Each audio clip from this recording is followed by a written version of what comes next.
She wasn't loud, she didn't dominate rooms, and she never looked like someone who would fight back. At school, she was bullied, not for being disruptive, but for being quiet. She doubted herself constantly. Her voice felt small, her presence easy to overlook. Confidence didn't come naturally, neither did authority.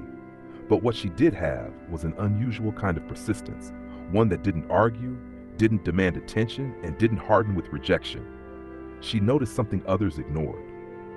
Design tools were powerful but impossible to use.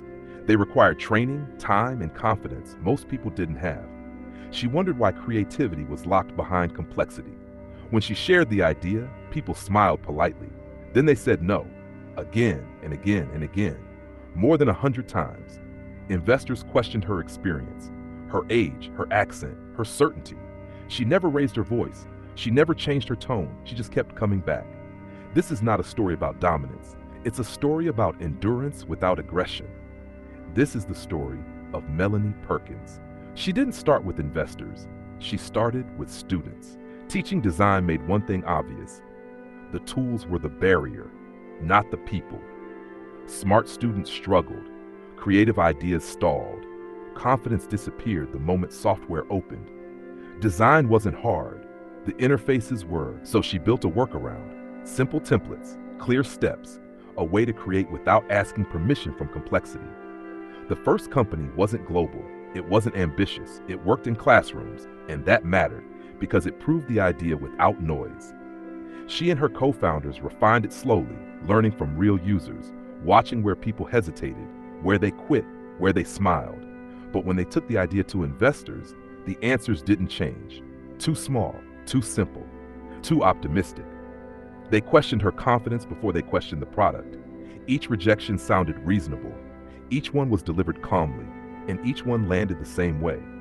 She listened, she thanked them, she left, and then she returned. Not louder, not tougher, just clearer. She didn't trade gentleness for aggression. She traded persistence for time. Because she wasn't trying to win an argument, she was trying to remove a barrier. And barriers don't fall to force, they fall to repetition. They moved farther from home to get closer to possibility. Different country, different rooms, same idea. The product was still rough, the vision was still questioned, and the rejections kept coming, over 100 times. Some investors were polite, others weren't. They doubted the market. They doubted the team. They doubted her. She was told she didn't sound like a founder, didn't look like one, didn't push hard enough, meaning she didn't scare people into believing. So she chose another way. She improved the product instead, made it simpler, faster, kinder to the user. Every rejection sharpened the clarity. Every no removed something unnecessary. Canva wasn't built to impress investors. It was built to calm users. No manuals, no intimidation, no gatekeeping, just creation, made accessible. When the yes finally came, it didn't feel like victory. It felt like permission to continue. And when users arrived, they stayed. Because the product treated them the way its founder had always treated people, with patience. Melanie Perkins didn't fight her way forward. She didn't harden herself to survive. She stayed gentle and refused to leave. And that combination, soft, steady, unyielding, turned resistance into momentum. Growth didn't arrive with noise. It arrived with relief. People opened the product and didn't feel stupid.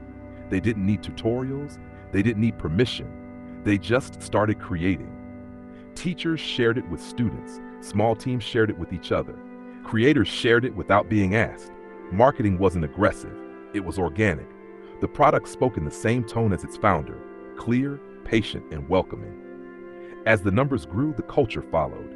No internal competition, no intimidation, no obsession with dominance, just an insistence on clarity. Features were added carefully. Complexity was resisted. Every decision passed through the same filter. Does this make people feel capable? Canva didn't try to replace designers. It tried to remove fear. And that distinction mattered. While others built tools for experts, she built tools for everyone else. The ones who stayed quiet, who doubted themselves, who had ideas but not confidence. The company scaled, but the tone didn't harden. Meetings stayed calm, language stayed simple, power stayed distributed. What began as gentleness became a system, and systems built on kindness don't collapse easily, they compound. She never became louder, she became clearer. As Canva spread across countries and cultures, the same questions returned about competition, about power, about how hard a leader should be. She answered them by staying consistent. No sharp edges, no urgency theater, no fear-based decisions. The company grew without forcing people to become someone else. And that was the point. The world is already loud, already intimidating, already designed for those who push first. Canva didn't win by changing that world. It won by creating a quieter one inside it. A place where ideas could arrive without confidence, where creativity didn't require courage, and where gentleness wasn't mistaken for weakness. Melanie Perkins didn't overcome rejection by becoming harder.